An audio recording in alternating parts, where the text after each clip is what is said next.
Gálatas capítulo 4, vamos ler a partir do verso 21. 21 até o fim. Dando continuidade a esta série de mensagens em Gálatas, estamos já avistando daqui o capítulo 5, né? Capítulo 4, do verso 21 ao 31. Acompanhe aí na sua Bíblia.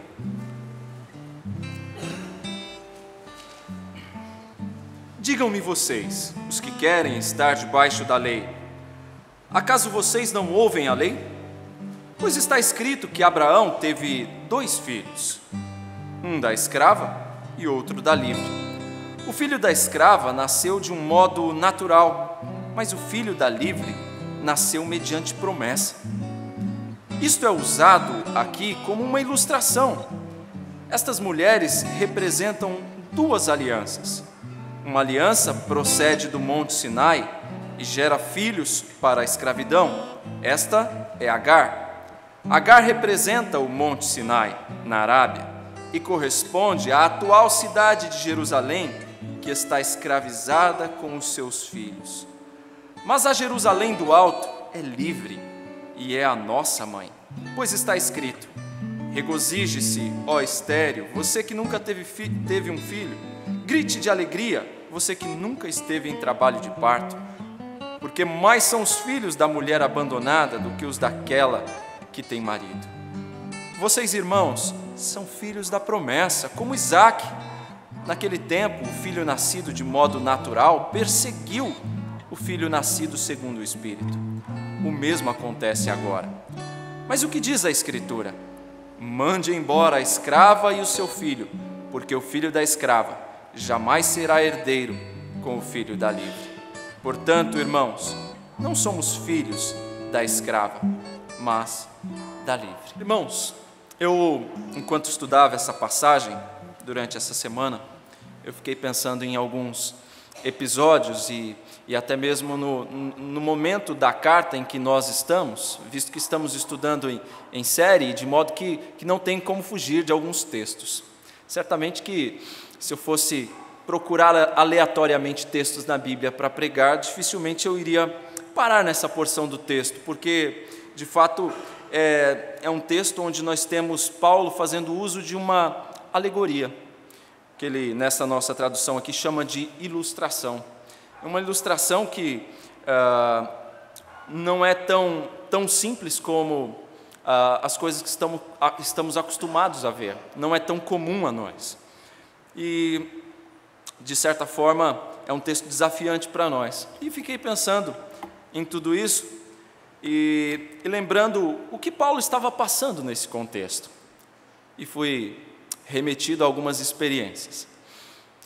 Eu me recordo que na primeira igreja em que frequentei, onde me converti, tive a oportunidade de ir lá também servir ao Senhor ministrando a palavra e eu me recordo que em algumas ocasiões, falando sobre essa doutrina que Paulo está defendendo aqui desde o início, a respeito da justificação pela fé, da liberdade cristã, da necessidade da fé em Cristo, da salvação mediante a graça e não pelas obras da lei, e não por mérito humano, mas sim pelos méritos de Cristo. Essa doutrina que Paulo está ensinando do início ao fim da carta, eu me recordo que eu estava falando sobre esse assunto, e falando sobre a salvação pela graça mediante a fé, e depois do sermão, alguns irmãos comentaram que entenderam a mensagem, estavam contentes por entender agora a questão da salvação mediante a fé, mas, para minha surpresa, quando chegou na semana seguinte,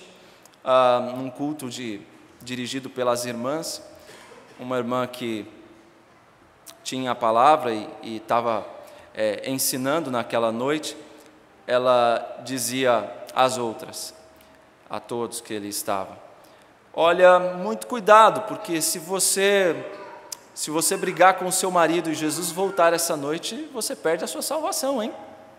E aí eu fiquei pensando naquilo, eu falei: meu Jesus, ela foi uma das que se alegrou, ela parecia ter entendido tudo, E depois eu vi que ela não tinha entendido nada. Não tinha entendido nada da mensagem. E eu fiquei pensando, aquele episódio foi para mim um grande desafio, porque era um ensino para mim. Eu precisava de buscar outros meios, criatividade para ensinar a mesma coisa, mas de outra forma agora, porque das formas que eu utilizei, não entrou. E é exatamente isso que está acontecendo aqui nessa passagem. Nós percebemos Paulo trazendo o mesmo ensino que ele já vem trazendo desde o início da carta, mas agora é como se ele estivesse lançando mão do último recurso. Olha, eu já expliquei de 15 formas, eu vou explicar da última. Eu vou falar da última forma. Eu vou usar aqui uma alegoria para explicar para vocês, já que vocês entendem melhor assim, então eu vou usar uma alegoria e vou explicar para vocês através de uma ilustração, e assim eu creio que agora vocês vão entender o que eu estou querendo dizer. Agora vocês não vão mais cair na conversa dos judaizantes, vocês vão entender a doutrina verdadeira de Cristo. É isso que nós temos nessa passagem. Nós temos Paulo insistindo, pregando a mesma mensagem, a mensagem de que eles seriam aceitos por Deus mediante a fé, sem o esforço próprio, sem a necessidade de guardar a lei, sem a necessidade de obedecer ordenanças, mandamentos, regras de homens, dietas alimentares, que essas coisas não seriam suficientes para a salvação. A única obra aceita por Deus seria, e é, a de Cristo. Paulo insiste com esse ensino, mas agora ele faz isso por meio de uma alegoria que eu chamo de uma alegoria oportuna, e uma alegoria eloquente, convincente. Além da sabedoria com que Paulo vai explorar seus argumentos nesse texto aqui, irmãos, a alegoria que ele utiliza é muito apropriada por conta dos seus próprios ouvintes. Os judaizantes e os judeus e gentios que estavam ouvindo aquela mensagem e sendo atraídos por ela, eram afeitos a esse tipo de forma de interpretação, recursos de linguagem. Eles gostavam de ilustrações, gostavam de alegorias, e Paulo então vai fazer uso daquilo que eles se utilizavam, que era comum a eles. Paulo então entra no campo do inimigo. Ele entra no campo do inimigo, no campo do adversário, e usa suas próprias ferramentas, e usa as armas deles, para mostrar o verdadeiro ensino do Evangelho de Cristo, do Evangelho da liberdade cristã. A alegoria, irmãos, é um recurso bem questionado já há bastante tempo, devido à má utilização que muitos fazem e fizeram desse tipo de interpretação do texto bíblico.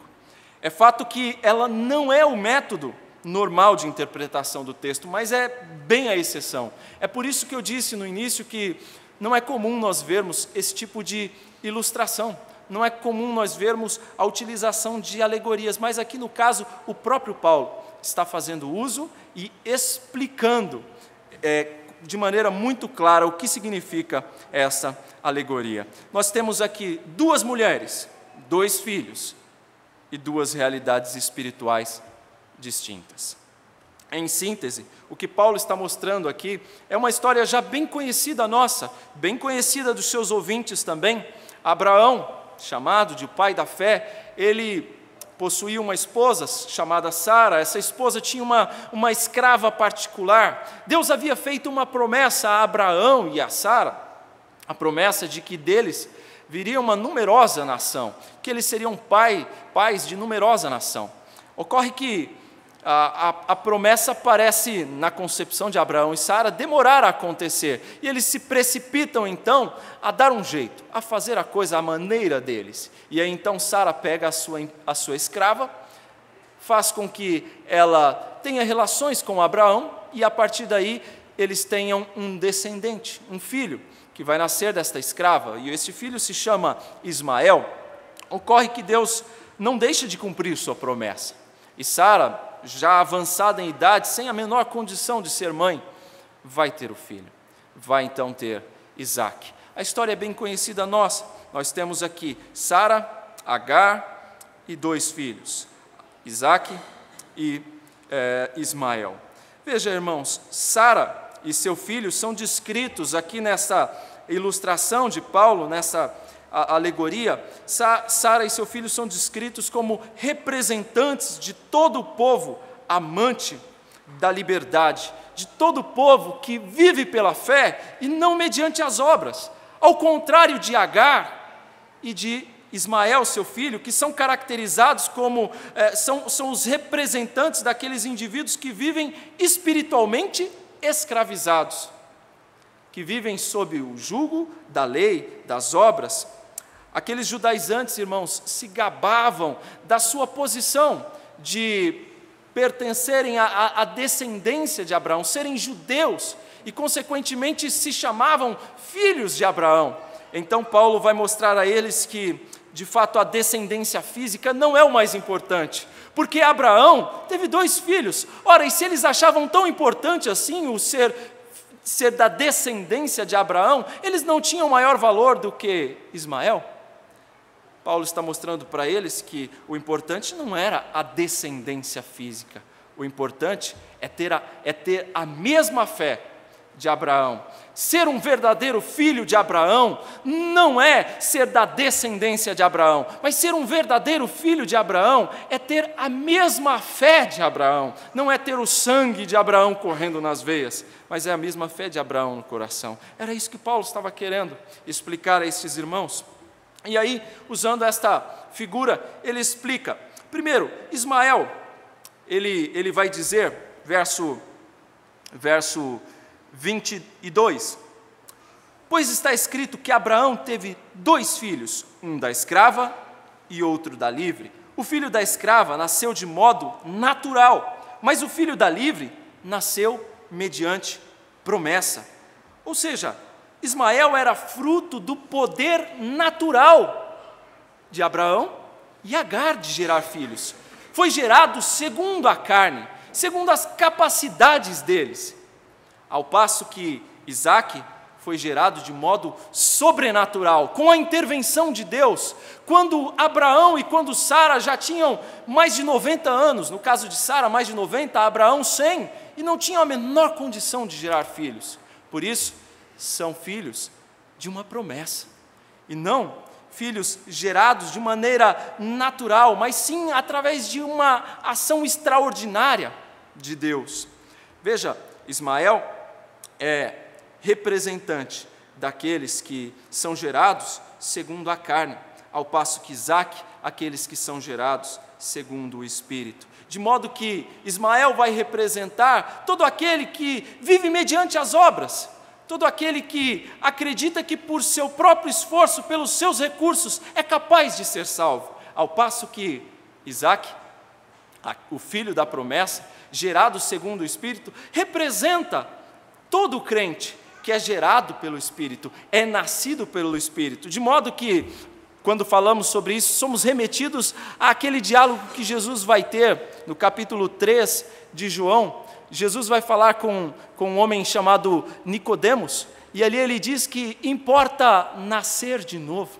Pois bem, Isaque é tido como um modelo daquele que nasceu do Espírito. Como todo crente, ele representa cada crente que também nasceu do alto, nasceu do Espírito. Portanto, é o representante de todo cristão. Enquanto Ismael é símbolo da lei, Isaque é símbolo da graça. Vejam, essas são as duas distinções aqui entre estes 2 filhos, e Paulo no verso 24, ele vai dizer o seguinte: isto é usado aqui como uma ilustração. Estas mulheres representam 2 alianças. Uma aliança procede do Monte Sinai e gera filhos para a escravidão. Esta é Agar. Aqueles que nascem da escravidão, da lei, só podem ser escravos. Não havia a menor chance de uma escrava gerar um filho livre. Uma escrava só geraria filhos escravos. E Paulo está dizendo, aqueles que nascem de Agar são escravos. Assim, aqueles que nascem segundo as obras permanecem escravos das obras. As obras não os salvarão, não têm a menor condição de salvá-los. É o que Paulo explora então com essa com essa ilustração. E ele conta de modo que, ao ouvirem isso, é como se eles tivessem que entender imediatamente, quando ele diz no verso 21, digam-me vocês, os que querem estar debaixo da lei, acaso vocês não ouvem a lei? Ora, vocês conhecem a lei, como é que vocês não entendem essas coisas? Paulo está dizendo, assim como Agar era escrava, ela só poderia gerar filho escravo. A lei, embora tenha sido dada por Deus a Israel, em um contexto de graça, é verdade, mas esta lei era incapaz de salvar alguém. A lei não tinha a capacidade de salvar, mas a lei tinha sim um papel importante. E o papel da lei era justamente de levar esse homem, quando olhando para suas próprias condições, diante de uma lei santa, perfeita e justa, se vendo incapacitado de fazer qualquer coisa para se salvar, levar esse homem desesperado, correndo até Cristo, porque Ele sim, só Ele tem poder para salvar, só Ele tem condições de salvar este pecador. Esse era o papel da lei, um papel de auxiliar, de tomar esse pecador pelas mãos e levar até Cristo. Esse era o papel da lei, levar até Cristo. Irmãos, Paulo, agora ele faz uma comparação, falando de uma aliança. Ele fala, uma aliança procede do Monte Sinai e gera filhos para a escravidão. Gera filhos para a escravidão. Esta é Agar. Agar representa o Monte Sinai na Arábia, uma região desértica, e corresponde à atual cidade de Jerusalém, que está escravizada com os seus filhos.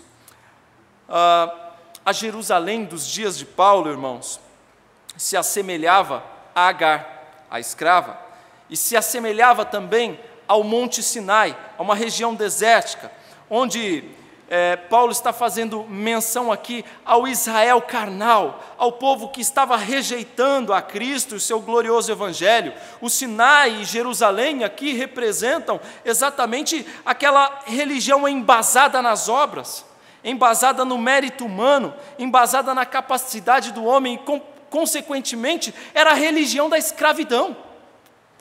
Por isso é que ele a compara com Agar, a escrava, e não com Sara, a livre. É certo que Paulo também tem em mira, Paulo também está pensando aqui nos cristãos nominais, naqueles judeus que nominalmente se intitulavam cristãos. Ele está lembrando dos judaizantes a quem ele vem combatendo desde o início da carta, e está lembrando também dos judeus que abertamente negavam e rejeitavam a Cristo.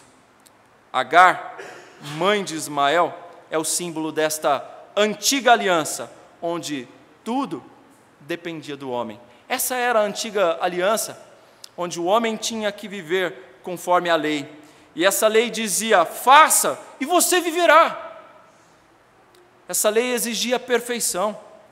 E quem não cumprisse essa lei, tinha uma sentença clara, uma sentença de condenação, de maldição. Todo aquele que não cumprisse carregava sobre si um grande maldito, porque não cumpre os termos dessa lei. Portanto, a lei não libertava ninguém, a lei não salvava ninguém, a lei escravizava. E é isso que Paulo está dizendo desde o início: a lei não salva, mas a lei condena. E os que vivem sobre a lei são os filhos da escrava e nascem para a escravidão. Irmãos, quando uma pessoa baseia a sua segurança de vida eterna nos seus próprios esforços e se entrega a um esforço ilusório e inútil, estéril, ela se engana.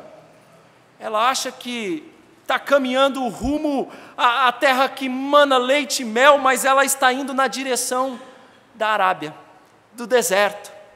É assim que vive todo aquele que confia no seu esforço, nos seus méritos, para ser salvo. Está achando que está indo para Jerusalém celestial, está achando que está indo para a terra que mana leite e mel, mas está indo para um deserto. É assim que ocorre com todo aquele que, ao invés de entrar pelas portas da graça, quer cruzar pelos portais das obras. O verso 26, Paulo diz: mas a Jerusalém do alto é livre e é a nossa mãe. Paulo disse que a Jerusalém lá de cima é livre de toda a escravidão. Ela goza de perfeita paz na presença do seu Senhor. E essa Jerusalém lá do alto é a nossa mãe. Paulo está dizendo agora.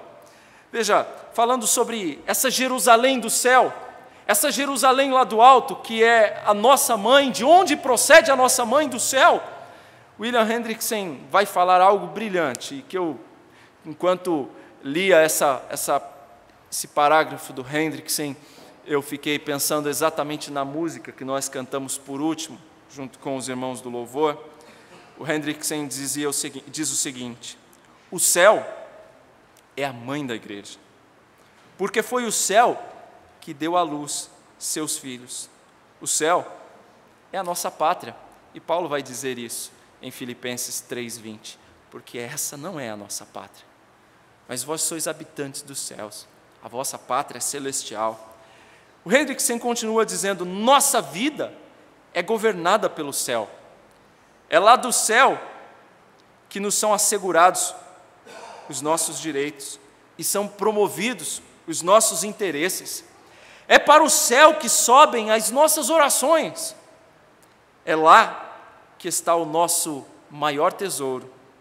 É lá que está a nossa esperança. O nosso Salvador vive no céu. Alguns de nossos amigos já estão lá. E em breve nós também estaremos no céu, onde receberemos a herança da qual já temos o penhor. Este é o céu. É do céu que procede a nossa mãe. Como diz Paulo, a Jerusalém do alto é livre e é a nossa mãe. Nessa alegoria utilizada por Paulo, somos filhos da mãe que procede do alto, da Jerusalém que procede do céu, e não desta da terra, que é comparada a Agar, que está escravizada, confiando tão somente no seu esforço, nas suas obras, e ignorando aquilo que Cristo fez, ignorando que a única obra aceita por Deus é a obra de Cristo, e nenhuma outra, somente essa. Paulo prossegue: pois está escrito, regozije-se, ó estéril, você que nunca teve um filho, grite de alegria, você que nunca esteve em trabalho de parto, porque mais são os filhos da mulher abandonada do que os daquela que tem marido. A promessa dada a Sara se cumprirá, de modo que a igreja do Senhor se expandirá entre os gentios. Ela vai se cumprir, e quando chegamos em Atos dos Apóstolos, nós percebemos isso, a igreja se expandindo e alcançando os gentios de toda parte. E estes gentios de toda parte vão se reunir aos remidos de Deus. Tudo isso, irmãos, é resultado da promessa feita por Deus a Isaac, a Abraão, a Sara. E isso seria aplicado aos Gálatas à medida que eles tivessem fé viva no Senhor. Eles receberiam esta mesma promessa, a salvação que vem mediante a promessa e não pela obra. No verso 28, Paulo então diz: vocês, irmãos, são filhos da promessa como Isaac. Veja bem, irmãos, nós temos, se fizéssemos uma divisão dentro desse texto, uma parte histórica, nos versos 1 e 2, onde Paulo relembra a história, o fato que aconteceu, os fatos acontecidos com Abraão, suas duas esposas, seus dois filhos. Ali está a história. Depois, a alegoria de Paulo. Então ele relata o que significa esta história, qual é o significado mais profundo destes fatos, o que eles querem significar. E depois, Paulo então vai trazer a aplicação desse texto. E essa aplicação começa a partir do verso 28, onde ele diz: vocês, irmãos, são filhos da promessa. Ele contou a história, ele explicou a alegoria, agora ele aplica aos Gálatas. Ele diz então, vocês, irmãos, e aqui Paulo usa um termo carinhoso, o que não é comum no início da carta, o que não é comum até o capítulo 4. Paulo vai chamá-los de irmãos, de maneira fraterna, de maneira carinhosa. Paulo os trata aqui. Vocês, irmãos, são filhos da promessa, assim como Isaque. Vocês não são filhos da escrava, vocês são filhos da livre, vocês são filhos da promessa. Vocês nasceram do alto, vocês nasceram do Espírito e não da carne. Vocês não são filhos da escravidão como Ismael, mas vocês são filhos da livre. Vocês são genuínos filhos de Abraão, porque vocês têm a mesma fé de Abraão. Paulo estava dizendo, olha, rejeitem essas histórias dos judaizantes, rejeitem essa ideia maluca de que vocês precisam de serem mais parecidos possíveis com os judeus. Vocês não precisam disso. O que vocês precisam é de ter a mesma fé de Abraão, a fé na promessa, a fé naquele que haveria de vir, a fé no Cordeiro de Deus, naquele que de fato pode tirar o teu pecado. É esta fé que vocês precisam ter, é nesta fé que Paulo insiste, excluindo qualquer obra ou mérito, esforço humano. É isso que Paulo vem insistindo desde o início. Alguém já disse, irmãos, que o legalismo, que é combatido por Paulo também nesta passagem, não significa necessariamente determinar padrões espirituais. Legalismo não é necessariamente a pessoa ditar regras e querer que todo mundo viva conforme as suas regras. Isso não é o legalismo, mas o legalismo significa idolatrar padrões, engrandecer padrões e pensar que somos mais espirituais por viver segundo esses padrões, pensar que somos mais santos, que estamos mais perto de Deus por vivermos segundo esses padrões. Também significa a pessoa que quer julgar os outros segundo esses padrões. É um legalista também. Ele não fez esses padrões, mas ele julga as pessoas por esses padrões. Isso é legalismo. Alguém que, de maneira bem prática, que deixa de fumar. Alguém que deixa de beber, ou deixa de frequentar determinados lugares, e por isso se acha mais santo do que outro. Isso é legalismo. E Paulo está combatendo também esse tipo de atitude. E veja que os fariseus, na época de Jesus, eram assim. Eles viviam de acordo com padrões elevadíssimos. No entanto, o que eles fizeram? Crucificaram Jesus. Se achavam mais espirituais, mas crucificaram o Mestre, crucificaram Jesus. E aí resta a questão, quem é a nossa mãe? Diante da analogia que Paulo traz, da alegoria que Paulo explica, quem é a nossa mãe? Ele aplica então, nós somos filhos da livre e não da escrava. Sara é a Jerusalém lá de cima, é símbolo daqueles que nasceram do alto, daqueles que nasceram do Espírito, representa aqueles que foram salvos pela fé em Cristo, e não mediante as obras, independente da lei, mas tão somente pelos méritos de Cristo. Ela é a mãe dos crentes, e os seus filhos, consequentemente, são livres e não escravos. É por isso que a carta de Gálatas vai ser chamada de a carta da liberdade cristã, porque Paulo está insistindo com eles, vocês são livres em Cristo, vocês não dependem do cumprimento destas normas, destas regras que os judaizantes estão ditando para vocês, dessas dietas alimentares e práticas típicas judaicas, vocês não dependem dessas coisas para serem salvos. Cristo vos libertou e pela fé nele, vocês são salvos e dispõem de liberdade. Irmãos, não basta reivindicar a Abraão por nosso pai, é necessário também considerar quem é a nossa mãe. Fazendo aqui um outro paralelo e guardadas as devidas diferenças aqui, é necessário ter a mesma fé de nossos pais, e não só achar que viver conforme os nossos pais pedem serve. Eu, no último CJ, ouvi uma frase que eu gostei muito. Não basta você ter pais cristãos, é necessário você ter a fé dos seus pais. É necessário que o Deus do seu pai seja também o seu Deus, porque do contrário, sua fé é vazia e é morta. O Deus dos nossos pais precisa ser também o nosso Deus. A fé de nossos pais precisa também ser a nossa fé, porque do contrário, o fato de nossos pais serem cristãos não vai trazer diferença à nossa vida se nós não tivermos a mesma fé e crermos no mesmo Deus.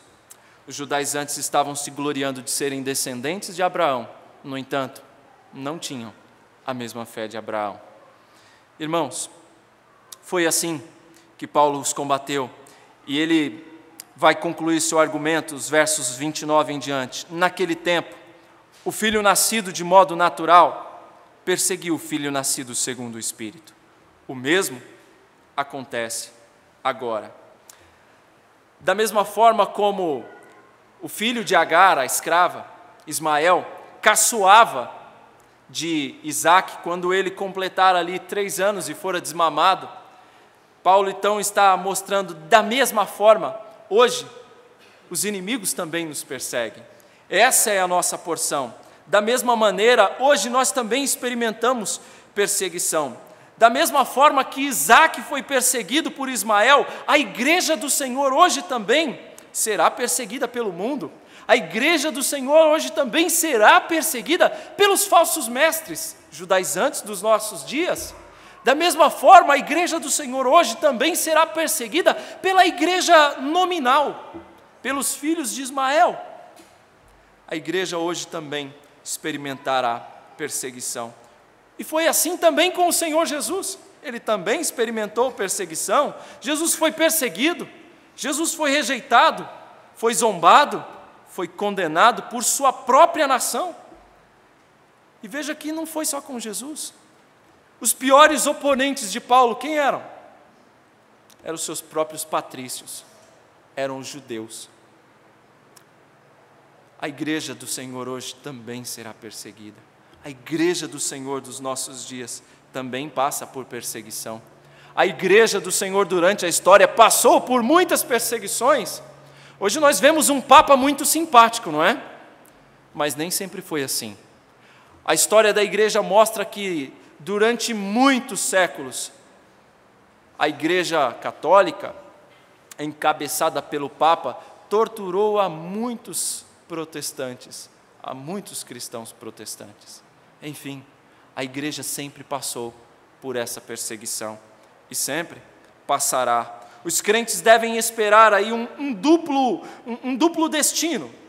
Primeiro, a dor da perseguição e depois o privilégio da herança, que é o que Paulo vai acrescentar. Se somos filhos da livre, nós temos direito à herança, porque o filho da escrava é escravo e não tem direito à herança. Nós temos direito à herança. Isso é o que nos espera. Paulo vai dizer: irmãos, ao mesmo tempo em que somos rejeitados pelos homens, nós somos amados por Deus como filhos e como herdeiros. Não há aliança entre a confiança nos méritos em Cristo e a confiança na carne. Não existe harmonia entre a fé em Cristo e a confiança nas obras. E é por isso que Paulo vai dizer aqui: mas o que diz a Escritura? A resposta é: mande embora a escrava e o seu filho, porque o filho da escrava jamais será herdeiro como o filho da livre. Não há harmonia entre a fé nas obras de Cristo e a fé nas nossas obras. Não há harmonia entre essas duas, de modo que ele diz: lance fora o da escrava. Tome a postura radical, é verdade. E ele encerra: portanto, irmãos, não somos filhos da escrava, mas da livre. A herança não é para os filhos da escrava, não é para os zombadores, não é para os perseguidores, mas é para os filhos de Deus, para aqueles que pela fé em Cristo têm a Deus como Pai. A nossa fé e a nossa conduta revelam, de fato, quem é a nossa mãe. A maneira como expressamos a nossa fé diante dos homens e diante de Deus revelará quem é a nossa mãe, se somos filhos da livre ou se somos filhos da escrava. Paulo conclui dizendo que nós, e quem é esse nós aqui, a quem Paulo diz no verso 31, portanto, irmãos, não somos filhos da escrava, não somos, quem é esse somos? Quem é esse nós aqui do plural? Os Gálatas, ele próprio e toda a igreja do Senhor, todos nós crentes nos incluímos aqui nesse nós, todos os crentes em Jesus, somos filhos da mulher livre, da Sara, a representante da Jerusalém do alto, somos nascidos do Espírito. Contudo, irmãos, o fato de sermos nascidos do Espírito não nos isenta de responsabilidade. Nós temos a responsabilidade de vivermos como filhos da livre, como livres e não como escravos. Para encerrar, eu fico pensando a respeito dessa liberdade, e nós temos que tomar muito cuidado com a liberdade. Quando se fala em liberdade, eu penso que uma luz amarela acende, uma atenção, preste atenção, muito cuidado com a sua liberdade, porque quantas pessoas hoje, em nossos dias, não se dizem livres, e para provar a sua liberdade saem fazendo bobagens. Quantos não se dizem livres? Eu sou livre, eu faço o que quero, e então passam a usar drogas para expressar sua liberdade, e se viciam, e se destroem, e partem por um caminho sem volta, de destruição e morte. Essa liberdade que o mundo ensina não é liberdade, é escravidão, é destruição, é morte. É para outra liberdade que Cristo nos chama.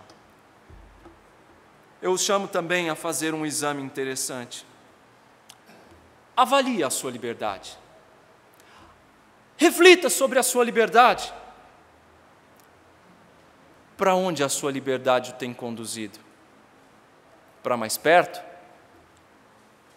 ou mais distante de Deus?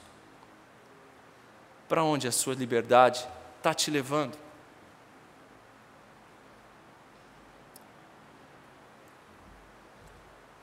Falamos que o crente é filho da Jerusalém do alto, do céu, e eu pergunto, o quanto você tem ansiado por este céu? O quanto você anseia por estar com Cristo, como nós cantamos? O quanto você anseia pelo tesouro lá dos céus, como nós cantamos, lá está o meu tesouro. O quanto você tem ansiado por esse tesouro, ou será que os seus anseios estão, todos eles, neste mundo?